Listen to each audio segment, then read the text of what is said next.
Okay, are we ready? All right, attention everybody. So,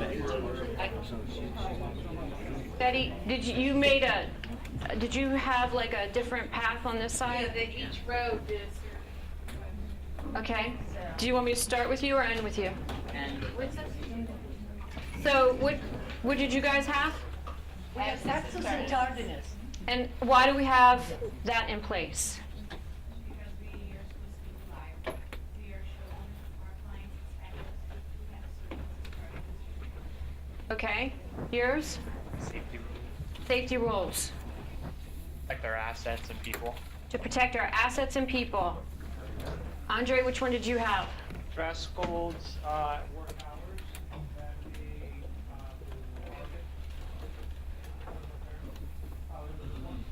Dress codes, personal appearance. pretty much maintain the branding and Okay, and what was work hours? work hours. Contia. Maintaining expectations of the company. Safety, customer service, maintaining expectations of the company. What did you have? So we had keeping it confidential, Uh-huh. and we said it's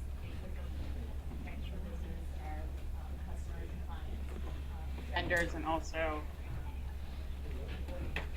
So confidentiality protects business, vendors, clients, and employees. And then, approved vendors, so that we can protect and maintain relationships with our vendors. So using only approved vendors is to protect and maintain relationships with vendors. Can anybody, so if I use an unapproved vendor, what happens? It does what? Yeah. What does waters down the vendors mean? Shh. We're not meeting our sales goals with vendors. I wrote maintain sales numbers. So go ahead, David. Vendors. No, or they're people that can't meet our expectations. We want to letting our clients down. Okay, so if we use an unapproved vendor, we have an approved vendor list, and you might not realize that we might have a certain territory that might be theirs, or a certain sales goal we have to meet to keep the terms. Yeah, if we pay for some upfront and others we don't. If you don't have an account, you may not get the price you're looking for as well. Right. Who'd you have? We're to B now, because that's. Well, Yeah. wait, did you get, Betty gave them a row? Did Betty give No, that's Diana. Okay, so now we're at B. Yeah. Gotcha. So B, you have that group. Do you want to hit it by item, or do you want to tell me what they have in common? Why do we have the guidelines in place? I said to protect company assets. To protect company assets. Didier, sorry, Neil? Yeah, I mean, I think that's one. The other one is really integrity around time, you know, with the company. How you're spending time, being true to rules. Hey, anybody else got anything? Okay, B on that side. We said all of ours were law. Law? They mandated law. That's funny. It's funny because I didn't do that on purpose. That's all. No?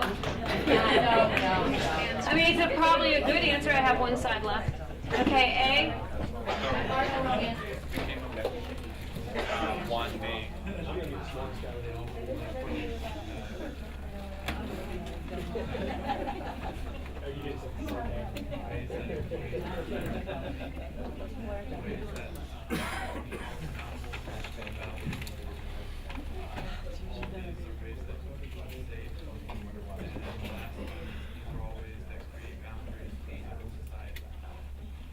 Great. So if we add all that up together, what we're trying to say is it helps us have trust. I put the answer in the title. I try to get Travis to erase it. And positive relationships, whether it's with our vendors, with each others, with our clients, with our community as a whole. Like, these are who we put these in place so we know what our expectations are. Yeah, the law might always say one thing, but ACI wants to raise the bar and do better. The one workplace might have another rule, but it doesn't work for us, and we've tested and tried it. So we want to be able to have that balance between who our customers expect us to be when they walked in the door and present that image, and trust among ourselves. Does that make sense? Because you guys are looking at me like it doesn't make sense. Yeah? So sometimes people talk about dress codes, and it's always an interesting topic because like, oh, do I need to show? Sometimes the conversation comes up about dress codes, and it's about the fact of, oh, I need to wear something or a certain brand, but it's not really about that. One of the things that we talk about is the idea that when I actually get dressed for work, I'm getting dressed in a way that I want to show some respect to the people that I work with and the people that I'm around. If I show up in my pajamas or I show up in clothes that are not maybe clean, like it's got nothing to do with the brand names, it's got nothing to do at all with that part of the conversation. It's when I show up to work in a manner that is expected, right? We all have our uniforms in life. We have our uniforms if we play on a sporting team. We have our uniforms if we go to see our grandma. We have our uniforms if we go somewhere else. Like we do, we have a uniform, right? I feel like we wear these different uniforms. That it's just a way for me to show respect to the people that I'm meeting with. And I like to kind of get you to think about that way when you actually kind of show up.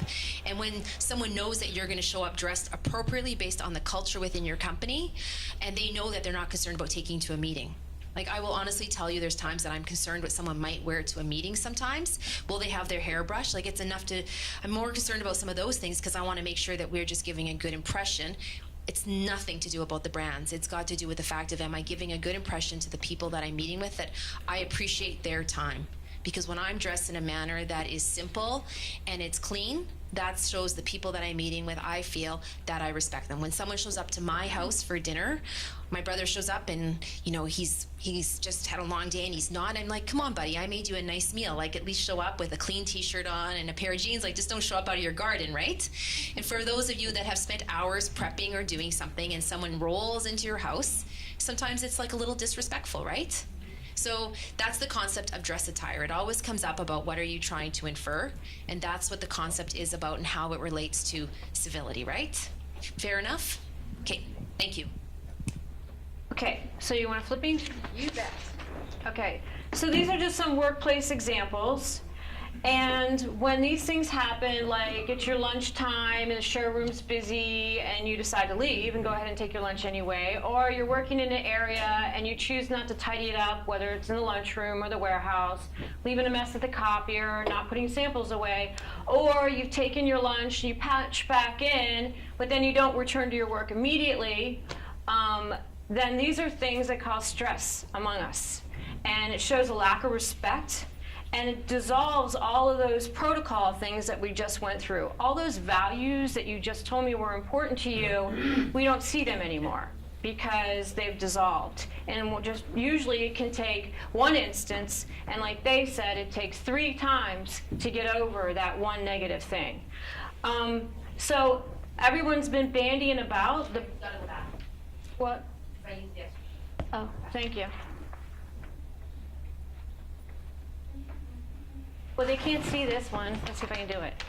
Okay.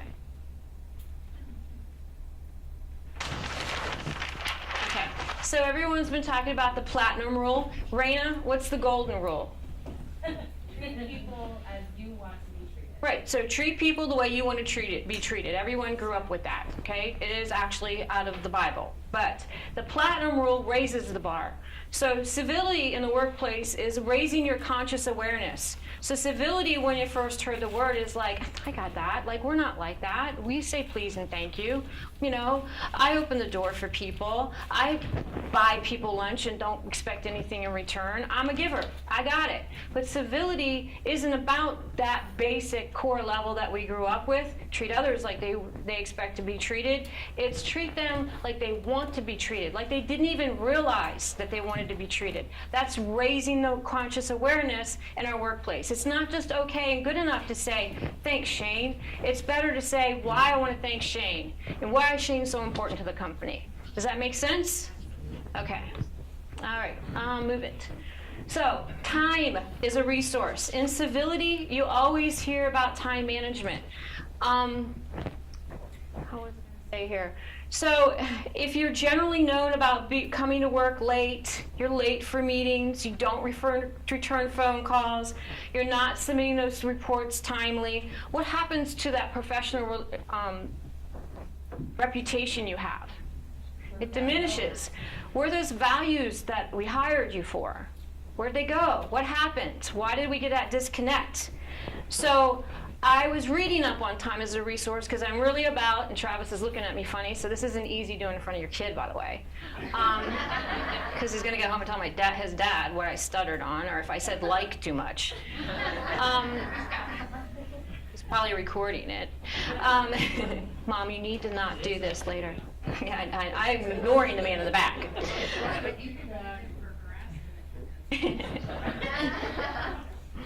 So when I was looking up this to try to make this really drive home to you, there's a company, one of those like, Betty and I would call them new wave companies.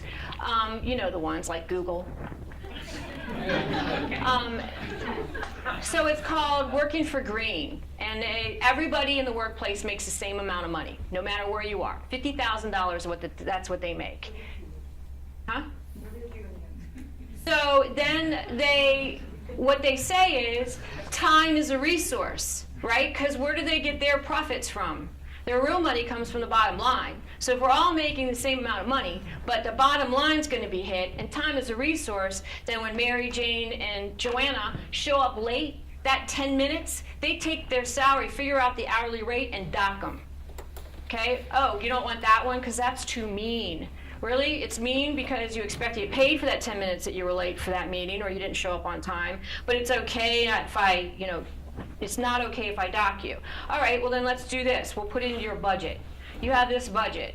So you have X amount of dollars in your budget. You, throughout the year, have been late, tally, tally, tally, tally, and no, I'm not going to do this. And then we take it from your budget, okay? No, don't like that idea, let's do this. Time is a resource and it's extremely valuable. So you have bonus potentials. So every time you're late, for your reports aren't late, you're not returning phone calls on time, meetings work, we're going to dock it out of there. So does that make it, you understand, to a bottom line to a company how precious time is? Right? And how many times do I have to hear, if I only had more time in a day? Tyler kind of takes it to the extreme, and we won't go how far he goes with his time management skills and trying to buy every minute out of ACI's day. But being punctual shows you care, it shows you are responsible, and it reduces the stress on yourself, your coworkers, it shows your respect and considerations. So you know what my motto is with ACI?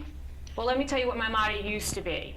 It used to be, if you show up on time, there's 3 things you have to do to keep your job. Show up on time, and put in a full day's work. It's all, what was it? Show up and show up on time. Sorry, 2 things. Show up on time. After that, it's all downhill. For ACI, it's, if you can't be on time, be early. Okay, so when we don't follow the rules, the protocols, and